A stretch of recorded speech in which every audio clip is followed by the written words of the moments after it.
The hot dog. It is an industrial icon, a stadium staple, a simple pleasure, but ask anyone how it's made, and they will likely cringe. We've all heard the stories, the rumors of mystery meat and pink slime, but today we are going to look past the rumors and look at the science. Because what you see here, this famous pink paste, isn't just a random mix of leftovers. It is a calculated, high-precision meat emulsion. In the world of engineering, a hot dog isn't a sausage. It's a matrix. To achieve that perfect uniform texture, so you cannot simply grind meat, you have to deconstruct it at the molecular level. It starts here, in the silent cutter, a massive stainless steel bowl designed to process thousands of pounds of beef, pork, and chicken trim. But look closely at the blades. They don't just chop. Spinning at over 5,000 revolutions per minute, they generate immense centrifugal force. This isn't cooking. This is high-velocity physics. Why do they add ice? Is it to water it down? No. The friction of the blades creates so much heat that it could cook the proteins instantly, destroying the texture. The ice keeps the mix near freezing point. Combined with salt, this cold environment triggers a crucial chemical reaction: the extraction of myosin. This sticky protein is the glue of the hot dog. It binds the fat and the water together, so they never separate again. At this specific moment, our product faces a crisis of physics.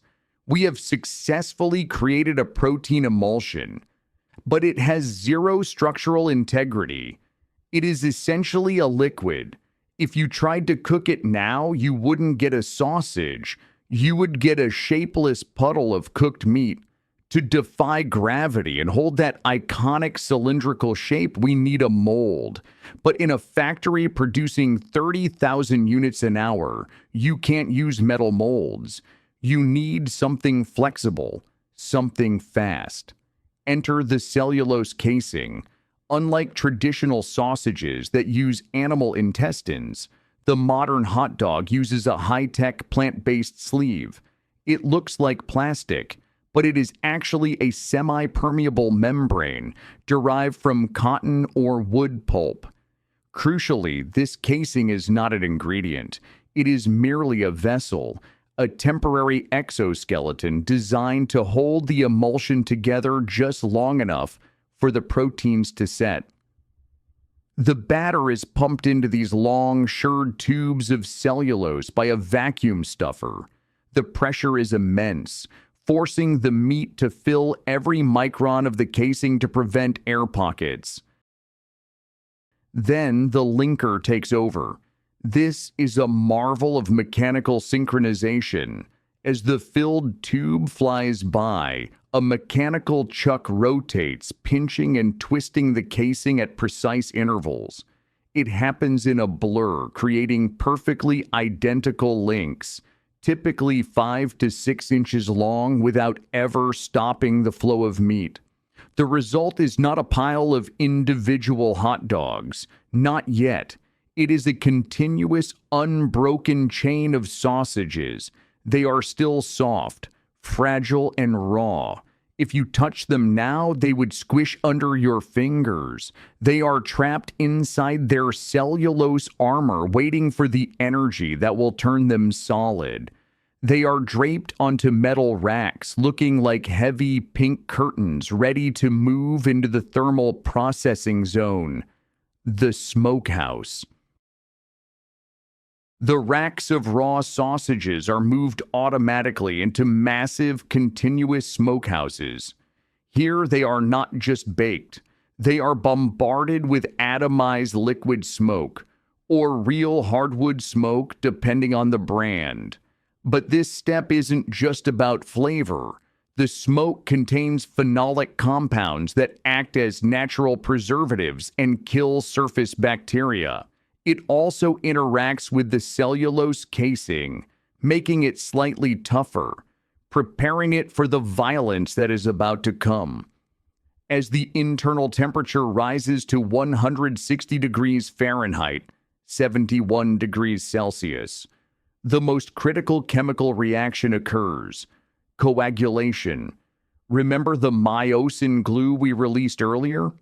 Under heat, those protein strands tighten and cross-link, forming a permanent, solid 3D mesh. The liquid emulsion turns into a solid gel. The fat is trapped. The water is locked in. The hot dog has finally taken its permanent shape. The cellulose casing has done its job, and it is now obsolete.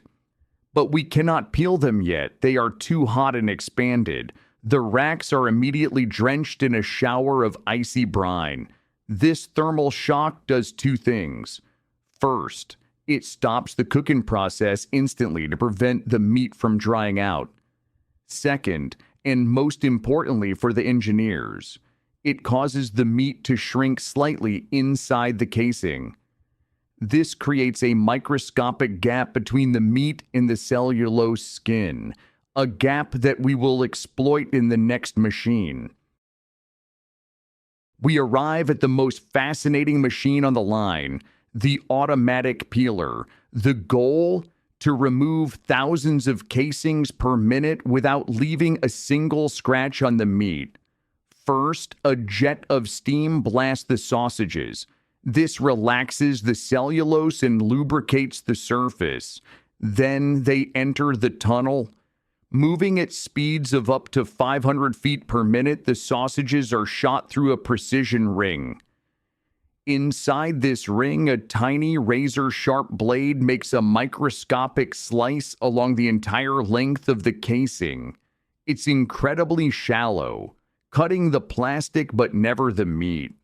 Instantly, a blast of compressed air hits the slit. It blows the casing open, unwrapping it like a jacket. The vacuum system grabs the discarded cellulose and sucks it away to a recycling bin, while the naked hot dog shoots out the other side. This is why they are called skinless. They had a skin during birth and adolescence, but they shed it just before reaching adulthood. What remains is a protein surface that was molded by the casing, smooth, uniform, and cooked to perfection. That snap you feel when you bite, that isn't a skin. That is the coagulated protein layer, hardened by the heat and the smoke, standing on its own. Before they can leave the factory, the naked sausages must pass one final test. High-speed optical cameras scan every single unit as they race along the conveyor belt. They are looking for defects, a piece of casing that didn't peel off, a bent shape, or an incorrect color. Any rogue hot dog is instantly blasted off the line by a jet of air. Only the perfect clones survive. The survivors are grouped, usually in sets of 8 or 10, and placed into their final packaging film. But simply closing the bag isn't enough. Oxygen is the enemy of cured meat. It causes graying and spoilage. So the packaging machine performs a deep vacuum draw, sucking out the atmosphere before heat sealing the plastic. This negative pressure collapses the film tightly against the meat, locking it in a suspended state of freshness, ready to survive the journey to your supermarket. So the next time you're at a baseball game or a backyard barbecue, take a closer look at that hot dog. Don't just see a cheap snack. See the science. Remember the centrifugal force of the silent cutter, the chemical extraction of myosin, the phantom cellulose skin that molded it, and the surgical precision of the steam peeler that set it free. It is not a mystery. It is a triumph of fluid dynamics and protein chemistry, engineered to be identical, safe, and delicious every single time.